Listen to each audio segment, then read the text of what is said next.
Vajedu SI Harish ఆత్మహత్య కేసులో కొత్త ట్విస్ట్ నెలకొంది. హరీష్ బలవన్మరణానికి కారణం తాను కాదని, తన తప్పేం లేదని అతని ప్రియురాలంటుంది. హరీష్ను తాను వేధించలేదని చెప్తోంది. పెళ్లి జరగాలంటే ఉన్నతాధికారుల ముందు ధర్నా చేయాలని హరీషే చెప్పాడంటూ హరీష్తో మాట్లాడిన ఫోన్ కాల్ ఆడియోను బయటపెట్టింది మహిళ.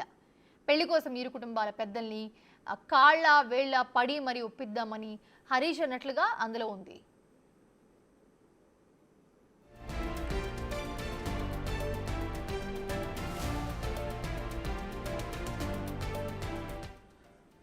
అయితే హరీష్ కు వేరే యువతితో కుటుంబ సభ్యులు పెళ్లి నిశ్చయించారని, ఈ విషయం తెలుసుకున్న ప్రియురాలు అతన్ని బెదిరించడం వల్లే ఆత్మహత్య చేసుకున్నాడనే ఆరోపణలు వచ్చాయి. హరీష్ ఆత్మహత్యకు పాల్పడినప్పుడు ప్రియురాలు అక్కడే ఉండటం కూడా ఆ అనుమానాలు బలపడడానికి ఒక కారణమైంది. అయితే తనపై వస్తున్న ఆరోపణలను హరీష్ ప్రియురాలు ఖండించింది. కావాలనే కొంతమంది కుట్ర చేస్తున్నారని ఆవేదన వ్యక్తం చేస్తూ ఉంది. హరీష్ కుటుంబ సభ్యులు మాత్రం గతంలో ఆమె పలువురుపై కేసులు పెట్టిందని, ఈ విషయం తెలిసే హరీష్ ఆమెను దూరం పెట్టాడని అంటున్నారు.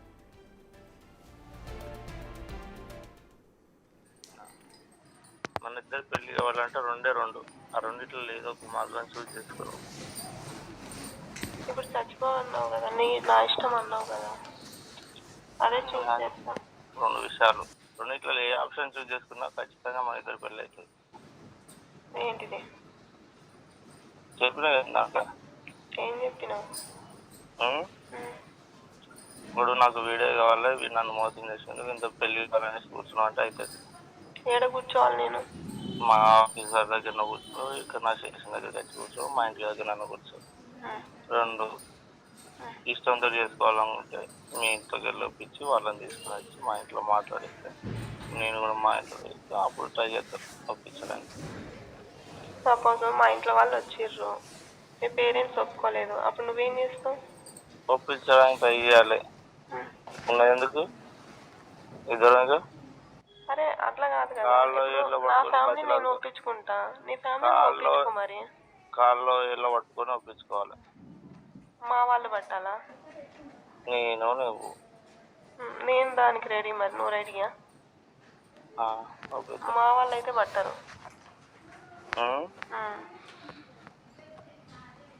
మీ వాళ్ళని వెళ్దామంటారు. సరే నేనైతే దానికి రెడీ. మరి ఒప్పుకుంటారా మీ ఇంట్లో? అరే నా బాధ నేను పడతా, ఒప్పుకుంటారంటే ఎవరు ఒప్పుకోరు. ఇదే అంశానికి సంబంధించి మరిన్ని అప్డేట్స్ ఇన్పుటేటర్ పవన్ అందిస్తారు. పవన్, చూస్తూ ఉన్నాము ఏదైతే ఇష్యూ జరిగిందో ఎస్ఐ హరీష్ ఆత్మహత్య కేసులో హరీష్ ప్రేమించిన యువతే రీజన్ అని చెప్పి చాలామంది చెప్పడం కూడా జరిగింది. సో ఏంటి అసలు ఈ కేసులో ఏం జరిగింది? ఎస్ఐ హరీష్ ఎందుకు ఆత్మహత్య చేసుకున్నారు? ఆత్మహత్య చేసుకున్న టైంలో ఆ యువతి అక్కడ ఎందుకున్నది? సో ఆ యువతి చెప్తున్న వర్షన్ వింటుంటే వేరేలా ఉంది, బట్ కుటుంబ సభ్యుల వర్షన్ వేరేలా ఉంది. అసలు ఈ కేసులో ఏం జరుగుతోంది? దీనిపైన క్లారిటీ ఇవ్వడానికే మనతో హరీష్ ప్రియురాలు ప్రస్తుతం లైవ్లో సిద్ధంగా ఉన్నారు. వాజేడు పోలీస్ స్టేషన్లో ఎస్ఐగా పనిచేస్తున్న హరీష్ తన సర్వీస్ రివాల్వర్తో కాల్చుకొని ఆత్మహత్యకు పాల్పడ్డాడు. ఈ ఘటన తెలంగాణలో కలకలం రేపింది. అక్కడ ములుగు అటవీ ప్రాంతంలో ఎన్కౌంటర్ జరిగిన రెండవ రోజే హరీష్ ఒక రిసార్ట్లో ఆత్మహత్యకు పాల్పడ్డారు. అసలు అధికారుల ఒత్తిడితో ఆత్మహత్యకు పాల్పడ్డా, లేకుంటే అటు ఎన్కౌంటర్లో తను కూడా ఏమన్నా ఇబ్బంది ఎదుర్కొని ఆత్మహత్యకు పాల్పడ్డా, రకరకాల అనుమానాలు తలెత్తే ఆ తర్వాత వ్యక్తిగత కారణాలతో కుటుంబపరమైన ఇబ్బందులతో ఆత్మహత్యకు పాల్పడ్డాడంటూ అధికారులు ధృవీకరించారు. అతనికి గతంలోనే ఒక యువతితో అటు ప్రేమ వ్యవహారం నడుస్తుంది. అదే సమయంలో అతని కుటుంబ సభ్యులు మరొక యువతితో వివాహం నిశ్చయం చేశారు. ఇటు ప్రేమించిన యువతిని కాదనలేక, అటు ఆ పెద్దలు చూసిన అమ్మాయిని చేసుకోలేక ఇద్దరి మధ్య నలిగి ఆత్మహత్యకు పాల్పడ్డాడు అంటూ ఒక కథను తెర మీదకి వస్తే, ఈ ప్రేమించిన యువతి అటు హరీష్ను బెదిరింపులకి గురి చేసింది. తనను వివాహం చేసుకోకపోతే తాను అతని పైన ఉన్నతాధికారులకు ఫిర్యాదు చేస్తాను, అతన్ని అల్లరి పాలు చేస్తానంటూ ఆయన్ని బెదిరించడంతోనే హరీష్ ఆత్మహత్యకు పాల్పడ్డాడంటూ ఒక వాదన తెర మీదకి వచ్చింది. అసలు నిజానిజాలేంటి, అసలు ఏం జరిగింది అనేది చెప్పడానికి ప్రస్తుతం మనతో అటు వాజేడు ఎస్ఐ హరీష్ ప్రియురాలుగా చెప్తున్న మా యువతి మనతో ఉన్నారు. నమస్తే, నా మాట వినపడుతుందమ్మా? వినిపిస్తుంది సార్. ఓకే, ఏం జరిగింది? వాజేడు ఎస్ఐ హరీష్ ఆత్మహత్య కేసులో మిమ్మల్ని అందరూ బ్లేమ్ చేస్తున్నారు కదా, మీ వల్లే అతను ఆత్మహత్యకు పాల్పడ్డాడని. ఎందుకు మిమ్మల్ని ఎవరైనా టార్గెట్ చేశారా? అసలు ఏం జరిగింది? నాకైతే టార్గెట్ చేశారనే అనిపిస్తుంది సార్. కానీ మా ఇద్దరి మధ్య అలాంటి గొడవలు కానీ అలాంటివి ఏమీ లేదు. మేము మంచితనంగానే మాట్లాడుకున్నాము. దానికి నాకు ఇన్‌స్టాలో పరిచయం అయ్యారు. తర్వాత లైక్‌లు కొట్టి అప్పటి వరకు నాకు ఎస్ఐ అని చెప్పేసి కూడా చెప్పలేదు. ఒక 1 మంత్ తర్వాత నాతో ఎస్ఐ అని చెప్పేసి అంటే నాకు గతంలో జరిగింది సార్ నాకు ఇలా పొజిషన్ ఉంది. నన్ను అంతకుముందు ఇట్లా బ్లేమ్ చేశారు. నేను ఏ వేకి వెళ్తే బాగుంటదని తన సజెషన్ తీసుకున్నా నేను. ఉమ్, అలా నాకు పరిచయం అయ్యాడు. పరిచయం అయిన తర్వాత ఒక 2, 3 మంత్స్ మాట్లాడిన తర్వాత 1 మంత్ మాట్లాడిన తర్వాత నాతో నేను నీకు లైఫ్ ఇవ్వాలనుకుంటున్నానురా నువ్వు అంత మంచిదానివి అని చెప్పేసి మాట్లాడిండు. సార్ మీరు ఒక ఎస్ఐవి నువ్వు నన్ను లైఫ్ ఇస్తే ఎట్లుంటది? ఈ రోజు కాకుండా రేపటి రోజున మనకి ఎలా అనిపిస్తుంది? నాకైతే అది మంచిగా అనిపిస్తలేదంటే లేదమ్మా అలా అని చెప్పేసి అన్నారు. అయితే తనకు ఫస్ట్ నుండి తను అందరికి హెల్పింగ్ చేసే నేచర్ ఉందని చెప్పేసి తర్వాత తను చెప్పాడన్నమాట. ఆ హెల్పింగ్ నేచర్ ఎన్నాళ్ళ ఒక నుంచి మీ లైఫ్ ఇద్దరికి ఎన్నాళ్ళ నుంచి పరిచయం ఇది? ఇప్పుడు ఇన్‌స్టా అయితే 3 మంత్స్ సార్. ఇప్పుడు మొత్తం మా పరిచయం 1 ఇయర్ అవుతుంది. ఉమ్, ఓకే. ఇప్- మరి అలా హరీష్ పరిచయం ఎందుకు ఆత్మహత్య చేసుకున్నాడు ఇప్పుడు మరి హరీష్? అసలు ఆ రీజన్ అనేది ఇంకా నాకు తెలియలేదు సార్. ఇంకా నేను షాకింగ్ లోనే ఉన్నాను.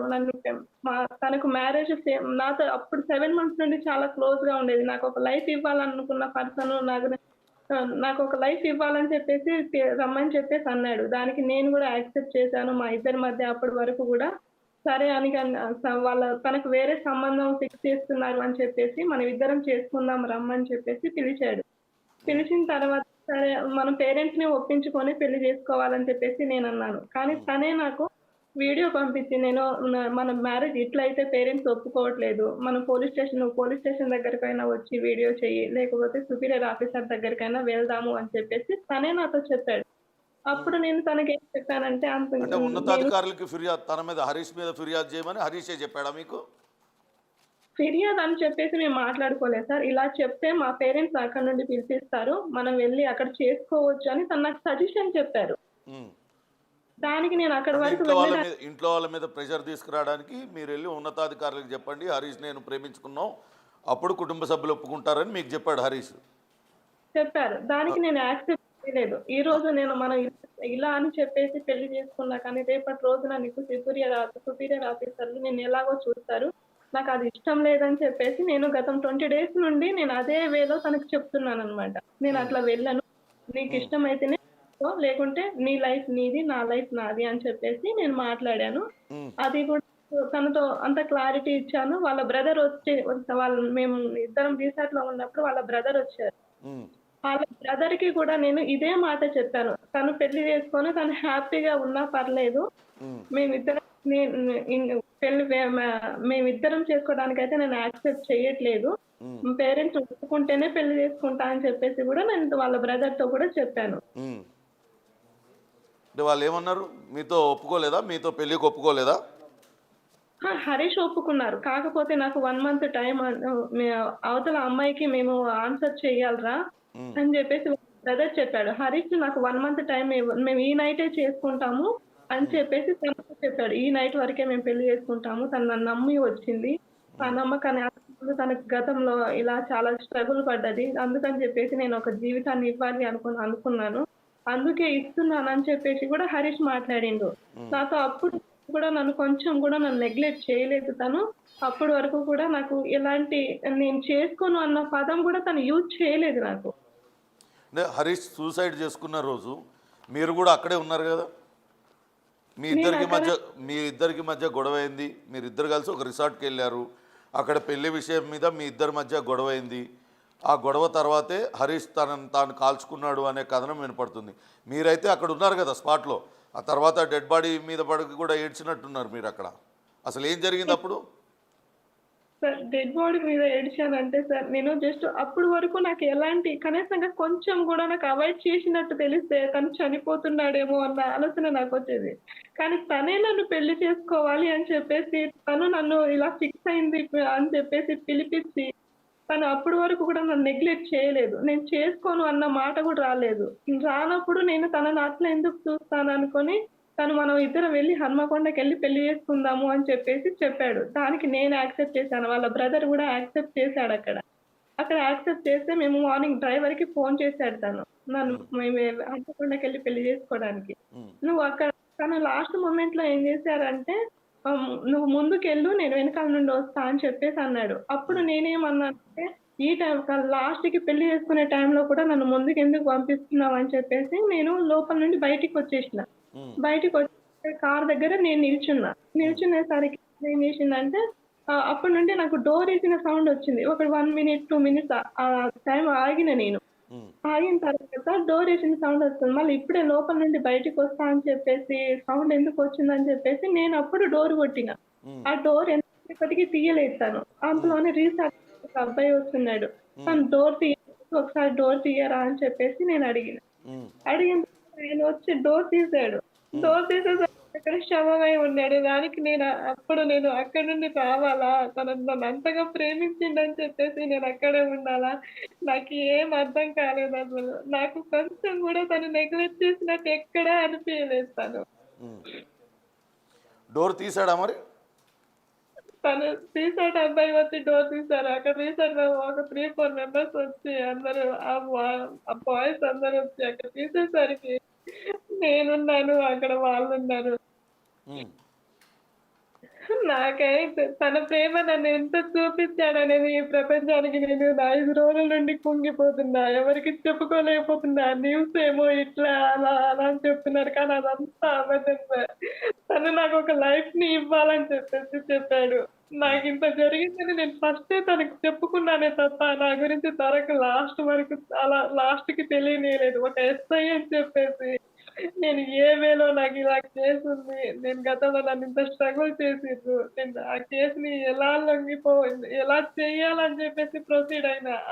ఆ టైంలోనే తను నన్ను ఎంత అర్థం చేసుకున్నాడో. ఆ మంచి పర్సన్ నన్ను అర్థం చేసుకొని నాకు లైఫ్ ఇవ్వడానికి అని చెప్పేసి ఇచ్చాడు. కానీ ఇలాంటివన్నీ నాకు ఇంత కూడా నెగ్లెక్ట్ చేయలేదు తను. అంటే గతంలో కూడా మీరు కొంతమంది మీద కేసులు పెట్టారు.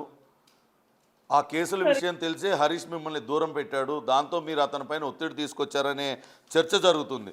దాని తగ్గట్టుగానే 2018లో చిలుకూరు పోలీస్ స్టేషన్లో ఒక కంప్లైంట్ ఇచ్చారు మీరు. మళ్ళీ 2023లో మరికొంతమంది పైన కంప్లైంట్ ఇచ్చారు. ఈ 2 కంప్లైంట్లు, ఒకసారేమో వెంకటేశ్వర్లు ఇటీవల ఇచ్చిన కంప్లైంట్ 2023, 2018లో ఇంకో ఫిర్యాదు కూడా చేశారు మీరు వేరే వ్యక్తుల మీద. ఈ ఫిర్యాదులు వీళ్ళందరూ ఎవరండి వీళ్ళు? ఈ 2 ఎఫ్ఐఆర్లు ఎవరి మీద మీరు ఫిర్యాదు చేసింది? ఎవరి మీద? సార్ ఆ కంప్లైంట్ ఏంటో అనేది కూడా నేను తెలియజేస్తాను. నేను 2017లో లవ్ చేశాను. కానీ నన్ను మోసం చేసేసరికి నేను అది కంప్లైంట్ చేసుకున్నాను సార్. నేను ఒక గిరిజన కుటుంబంలో పెరిగిన దాన్ని. దాన్ని నెగ్లెక్ట్‌గా చేసుకొని హయ్యర్ క్యాస్ట్ వాళ్ళు నన్ను నెగ్లెక్ట్ చేయడం చూశారు. దాన్ని నన్ను చిన్న చూపు చూడడం చూశారు. అప్పటి నుండి నేను ఎక్కడో హైదరాబాద్‌లో ఉండేది. వాళ్ళకి ఒక్కొక్కళ్ళకి 50 ఇయర్స్, 40 ఇయర్స్ ఉన్నారు.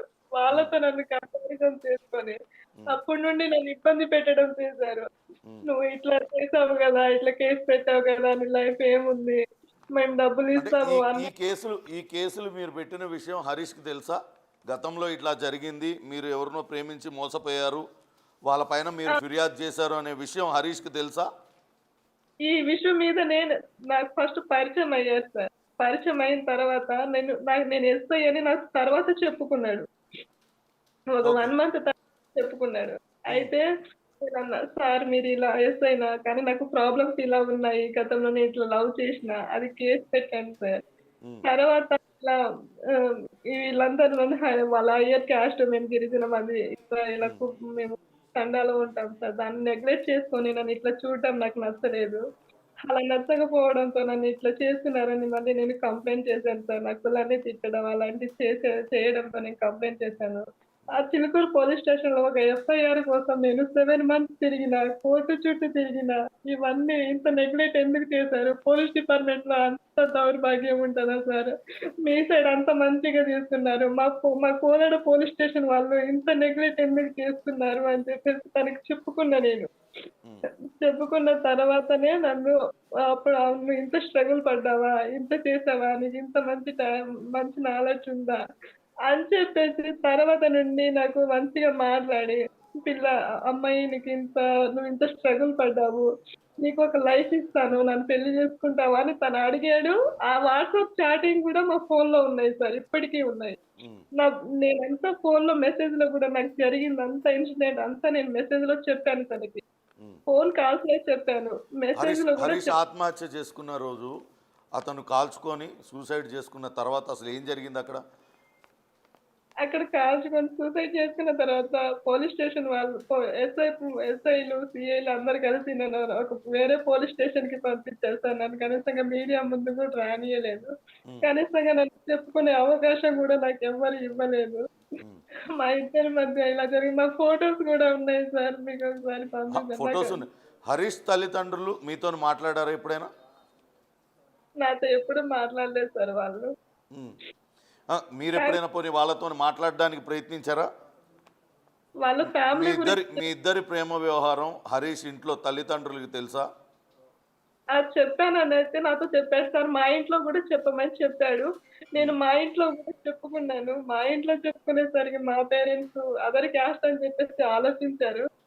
ఆలోచించడంతో ఇలా ఆలోచిస్తున్నారు అని చెప్పేసి నేను హరీష్‌తో కూడా చెప్పుకున్నాను. అప్పటికి తను ఏం చెప్పాడంటే, వాళ్ళు వాళ్ళు చేయించుకోకున్నా గానీ నేను చేసుకుంటాను నీకు అని చెప్పేసి నాకు భరోసా ఇచ్చి నాకు అంత మంచి లైఫ్ ఇస్తా అని చెప్పేసి కూడా యాక్సెప్ట్ చేసాడు తను నన్ను.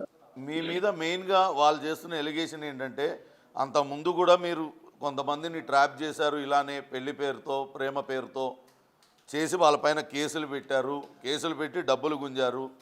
అందుకే ఆ విషయం తెలిసే హరీష్ కూడా మిమ్మల్ని దూరం పెట్టాడు. అదంతా అబద్ధం సార్.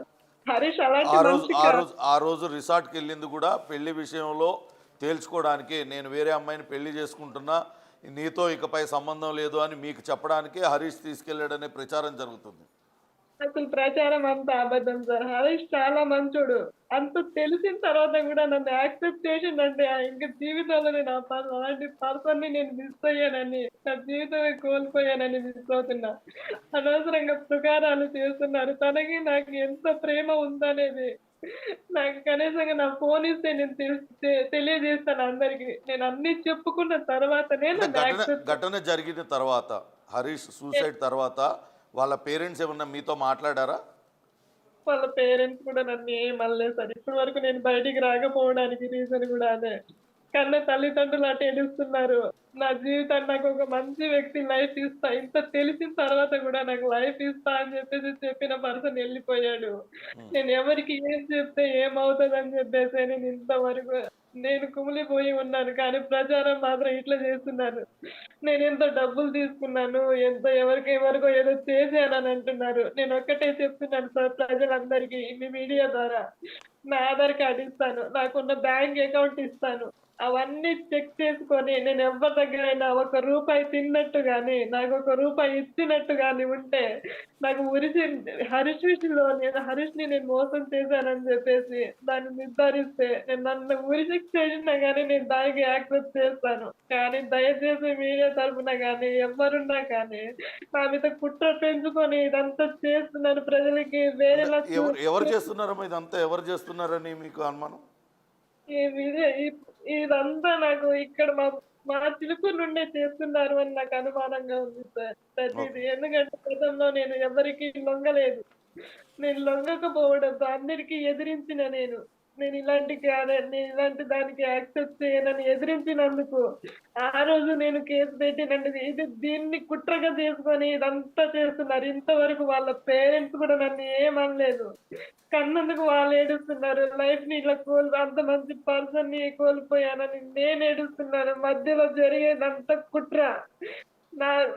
నా ఫోన్ చాటింగ్ లో కూడా ఉంటది. నేను అన్ని చెప్పిన తర్వాత నేను యాక్సెప్ట్ చేసిండా, లేకపోతే తర్వాత నన్ను యాక్సెప్ట్ చేసిండా, నేను ఎప్పుడైనా నెగ్లెక్ట్ చేసినట్టు ఉన్నదా అనేది నా ఫోన్ చాటింగ్ లో చూసుకొని డిపార్ట్మెంట్ పరంగా నా అకౌంట్స్ అన్ని చూసిన తర్వాత అందరికీ సమాధానం చెప్పాలని కోరుకుంటున్నాను. నేను ఒక్కటే డిపార్ట్మెంట్ అందరికీ, నేను తప్పు ఏ అమ్మాయి అయినా కానీ డబ్బు కోసమే చేస్తారని అంటున్నారు కదా, నాకు ఒక్కసారైనా ఒక్క రూపాయి అయినా వాళ్ళ తరఫున నుండి వస్తే దానికి నాకు ఉరి శిక్ష చేసినా దానికి అనుభవిస్తా. నేను ప్రైవేట్ జాబ్ చేసుకుంటూ బతుకుతున్నా. నేను ఎవరి దగ్గర ఎలాంటి అమౌంట్ కూడా తీసుకోలేదు. నేను కేసు పెట్టి అమౌంట్ తీసుకోవాలనుకుంటే వీళ్ళు కేసు తీపించమని చెప్పేసి నన్ను అమౌంట్ తీసుకొని నేను తీసుకునేది కదా. కానీ నేను గెలవాలి, నేను తప్పు చేయలేదనే కదా ఈ రోజు వరకు నేను ఒక్కళ్ళ కేసు కూడా నేను తీయించలేదు. ఓకే ఓకే అండి, థ్యాంక్ యూ. ఈ విషాదం నుంచి కోలుకొని మనోధైర్యంతో కొత్త జీవితాన్ని ప్రారంభించాలని కోరుకుంటున్నాం. మీ మీద ఎవరు కుట్రలు చేస్తున్నారు అనిపిస్తే మీరు కంపల్సరీ వాళ్ళపైన మరొకసారి ఫిర్యాదు చేయండి. కానీ మీరు చెప్పింది చాలా క్లారిటీగా ఉంది. హరీష్ తనని వివాహం చేసుకోవడానికే నిర్ణయించుకున్నాడు. అప్పటికే ఇంట్లో వాళ్ళు, కుటుంబ సభ్యులు వేరే యువతితో ఆ వివాహం నిశ్చయం చేయడంతో ఒక నెల రోజులు గడువు అడిగాడు. ఆ యువతిని, ఎవరైతే ఇంట్లో వాళ్ళు నిశ్చయించిన యువతికి నచ్చజెప్పి ఇంట్లో వాళ్ళని ఒప్పించి వివాహం చేసుకోవాలనుకున్నాడు. కానీ ఇంతలోనే ఏం జరిగిందో, హరీష్ పైన ఎటువంటి ఒత్తిడి వచ్చిందో అతను ముందే తనను బయటికి పంపించి ఆత్మహత్యకు పాల్పడ్డాడు. తన వివరణ కోరకుండానే తనపైన రకరకాల వదంతులు పుట్టిస్తున్నారు. ఇప్పటివరకు హరీష్ తల్లిదండ్రులు కూడా నన్ను ఎక్కడ కూడా తనపైన ఎటువంటి అపవాదు వేయలేదు. గతంలో కొంతమంది తనను వేధించిన వారిపైనే తాను కేసులు పెట్టాను తప్పించి తాను ఎక్కడా కూడా తప్పు చేయలేదంటూ బాధితురాలు చెప్తూ ఉంది. మొత్తం మీద అయితే హరీష్ సూసైడ్ కేసును వాజేడు పోలీసులు ఇప్పటికే దర్యాప్తు చేపట్టారు. ఈ యువతి ఎవరైతే హరీష్ ప్రియురాలుగా చెప్తుందో ఆమె స్టేట్మెంట్ కూడా ఇప్పటికే రికార్డ్ చేశారు. చూడాలి హరీష్ కేసు ఎట్లా తేలుస్తారనేది వేచి చూడాలి. Mounisha, thanks for the updates.